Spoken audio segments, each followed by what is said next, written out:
नमस्कार दोस्तों, स्वागत है आपका अपना channel Anoop multipurpose English classes में। आप लोगों ने कंजक्शंस का पार्ट 3 तक वीडियो देख लिया होगा, मुझे ये पूरा पूरा उम्मीद है। जिन लोगों ने हमारे पार्ट 1, पार्ट 2 तथा पार्ट 3 के कंजक्शन का वीडियो नहीं देखा है, सबसे पहले मैं उनसे रिक्वेस्ट करूंगा पार्ट 4 देखने के पहले वो सारे वीडियो को देख लें, ताकि ये पार्ट 4 आपको समझने में कहीं पे कोई प्रॉब्लम ना हो। ठीक है, तो आइए आज हम लोग कंजक्शंस का पार्ट 4 देखते हैं। और कंजक्शन के इस पार्ट 4 में हम लोग देखेंगे some more use of conjunctions, some more use of conjunctions. तो आइए जानते हैं रूल को। इसमें सबसे पहले हम लोग जानेंगे बिकॉज तथा बिकॉज ऑफ के रूल को। किसको जानेंगे? बिकॉज तथा बिकॉज ऑफ के रूल को जानते हैं। ठीक है, देखिए ये बिकॉज और ये है बिकॉज ऑफ। बिकॉज क्या है? बिकॉज एक कंजक्शन है, इसका मतलब होता है क्योंकि। बिकॉज ऑफ क्या है? बिकॉज ऑफ एक प्रीपोजिशन है, इसका मतलब होता है के कारण। आइए इसका यूज देखते हैं कि किस प्रकार इसका सेंटेंस में यूज किया जाता है। देखिए यहाँ पे मैंने भी कहा क्या कि बिकॉज एक कंजक्शंस है ना। तो यहाँ देखिए ये कह रहा बिकॉज एक कंजक्शन है इसलिए इसके बाद एक क्लॉज का यूज किया जाता है, जबकि बिकॉज ऑफ एक प्रीपोजिशन है इसलिए इसके बाद एक नॉन या प्रोनाउन का यूज किया जाता है।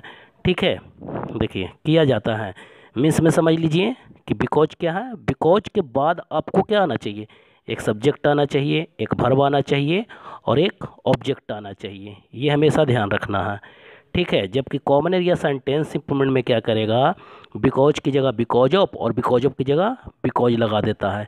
केवल यही डिफरेंस देखना है आपको। ठीक है, बिकॉज ऑफ को देखिए, बिकॉज ऑफ के बाद आपको क्या लगाना है?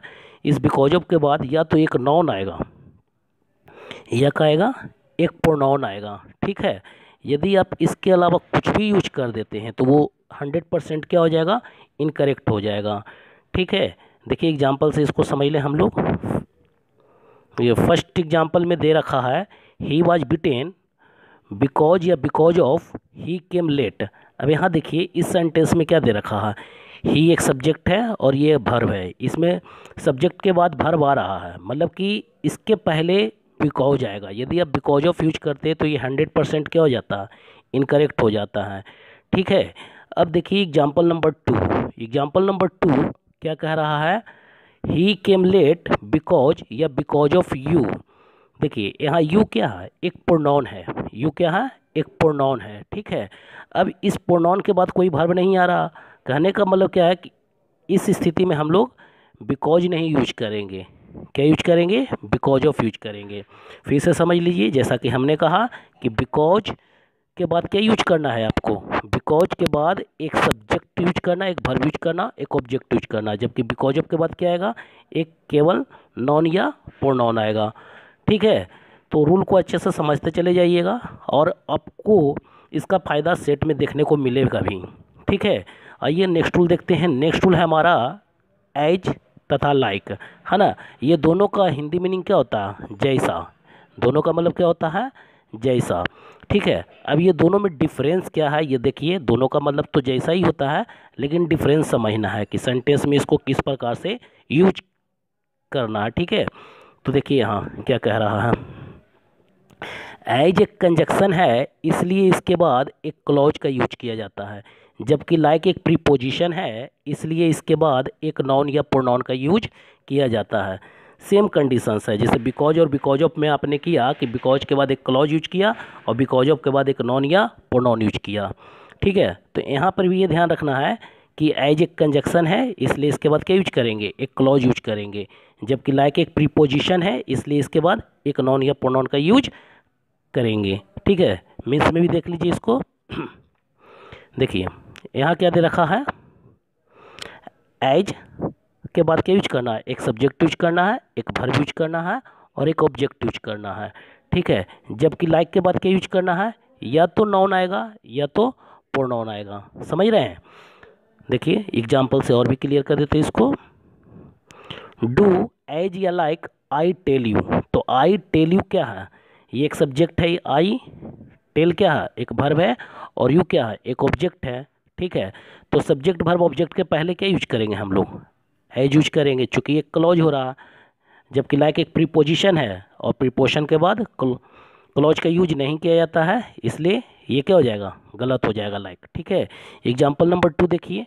एग्जाम्पल नंबर 2 कह रहा है ही इज एज या लाइक मी। अब यहाँ देखिए मी क्या है, केवल ये एक प्रोनाउन है। ठीक है, और प्रोनाउन या नॉन के पहले हम लोग क्या यूज करते हैं, लाइक यूज करते हैं। ठीक है, तो जिसमें वर्ब मेंशन नहीं रहेगा नॉन या प्रोनाउन के बाद, ठीक है, तो उसके पहले हम लोग क्या यूज कर देंगे, लाइक यूज कर देंगे। और जिसमें नॉन या प्रोनाउन के बाद वर्ब भी रहे, ऑब्जेक्ट भी रहे, तो उस कंडीशन में हम लोग क्या यूज करेंगे, एज यूज करेंगे। समझ गए ना। और जिसमें केवल प्रोनाउन रहे उसमें केवल हम लोग क्या यूज करेंगे, उसके पहले लाइक का यूज करेंगे। आई होप ये रूल भी क्लियर हो गया आपको। अगले रूल की ओर देखते हैं। अगला रूल क्या कह रहा है, देखिएगा। देखिए अगला रूल है डॉट। तो मैंने इस सेंटेंस में नहीं लिखा है, केवल इसका मैंने डायग्राम बना दिया है, लेकिन आपको अच्छे से समझ में आ जाएगा। ठीक है, देखते हैं यहाँ डॉट।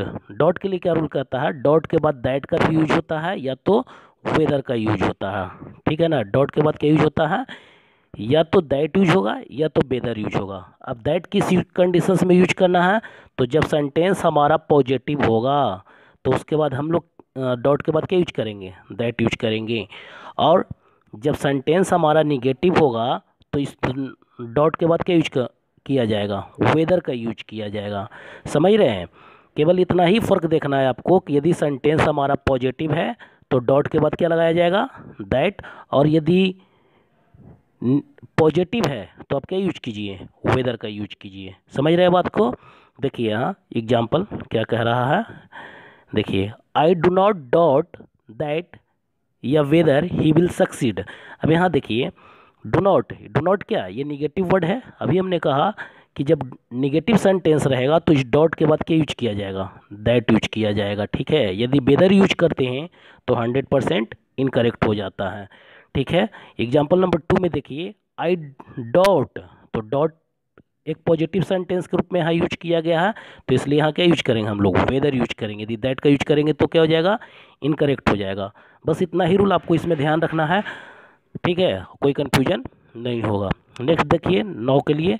नौ के बाद आपको हमेशा क्या यूज करना है, दैट यूज करना है। यदि आप वेन यूज करते हैं तो क्या हो जाता है, इनकरेक्ट हो जाता है। मतलब आपको ये ध्यान रखना है कि नाउ दैट होता है, ना कि नाउ वेन। एग्जाम्पल देखिए, एग्जाम्पल दे रखा है नाउ दैट या now when he fit he can walk, है ना। अभी हमने कहा कि नाउ दैट होता है, ना कि नाउ वेन। तो जैसे ही आप नाउ वेन देखिएगा सेंटेंस में, उस पार्ट में तुरंत एरर कर दीजिएगा। ठीक है, आपको क्या यूज करना है, नाउ दैट यूज करना है। देखिए नेक्स्ट रूल देखिए, नेक्स्ट रूल हमारा है सिंस। सिंस का मतलब होता है जब से। तो ये हम लोगों ने टेंस में पढ़ रखा है, ठीक है, कि सिंस का यूज प्रीपोजिशन की तरह भी किया जाता है।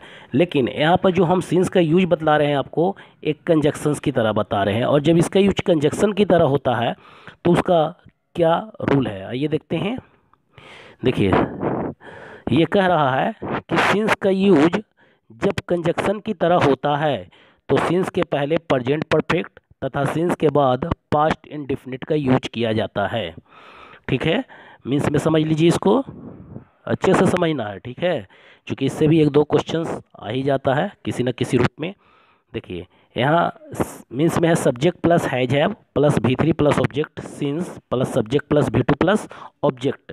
अभी हमने कहा कि सिंस के पहले प्रेजेंट परफेक्ट, तो सिंस के पहले क्या, ये है हमारा, तो इसके पहले प्रेजेंट परफेक्ट चाहिए। प्रेजेंट परफेक्ट का स्ट्रक्चर क्या होता है, subject plus have plus V3 plus object, तो ये सही है। और सिंस के बाद आपको क्या देखना है कि subject plus V2 plus object का यूज हो रहा है या नहीं।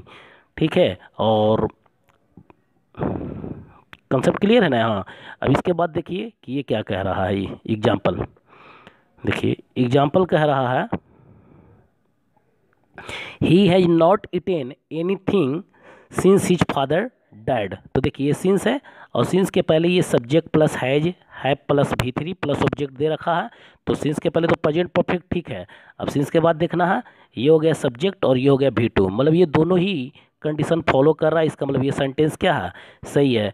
यदि आप किसी भी एक पार्ट को उलट फेर कर देते हैं तो वो पूरा का पूरा सेंटेंस क्या हो जाता है, गलत हो जाता है। एग्जाम्पल नंबर 2 देखिए, एग्जाम्पल नंबर 2 क्या कह रहा, देखिए एग्जाम्पल नंबर 2 कह रहा है he has not made any mistake since I scolded him. देखिए सिंस की बात जब भी करेंगे तो सिंस के पहले आप देखिए कि इसका यूज यदि कंजक्शंस की तरह हो रहा है तो सिंस के पहले ये देखिए कि प्रेजेंट परफेक्ट का यूज हो रहा है कि नहीं, मतलब कि subject plus has have plus V3 का यूज हो रहा है या नहीं, और सिंस के बाद subject plus V2 plus object का यूज हो रहा है कि नहीं। यदि ये दोनों ही चीज़ सेंटेंस में प्रेजेंट है सिंस के पहले और सिंस के बाद, तो इसका मतलब कि वो सेंटेंस 100% करेक्ट है।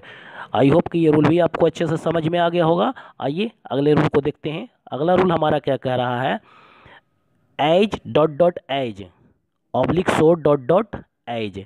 अब ये दोनों का मतलब होता है उतना डॉट डॉट जितना, उतना डॉट डॉट जितना। ठीक है, अब यहाँ देखिए, अब ये दोनों का मतलब तो एक ही है, लेकिन इसका सेंटेंस में किस प्रकार यूज किया जाएगा। ठीक है, क्या दोनों का सेंटेंस में एक ही प्रकार से यूज किया जा सकता है? तो आइए जानने के लिए इसके नियम को देखते हैं कि क्या कह रहा है। देखिए ये नियम कह रहा है कि एच डॉट डॉट एच का यूज पॉजिटिव तथा निगेटिव दोनों प्रकार के सेंटेंस में किया जाता है। एच डॉट डॉट एच का यूज पॉजिटिव तथा निगेटिव दोनों प्रकार के सेंटेंस में किया जाता है।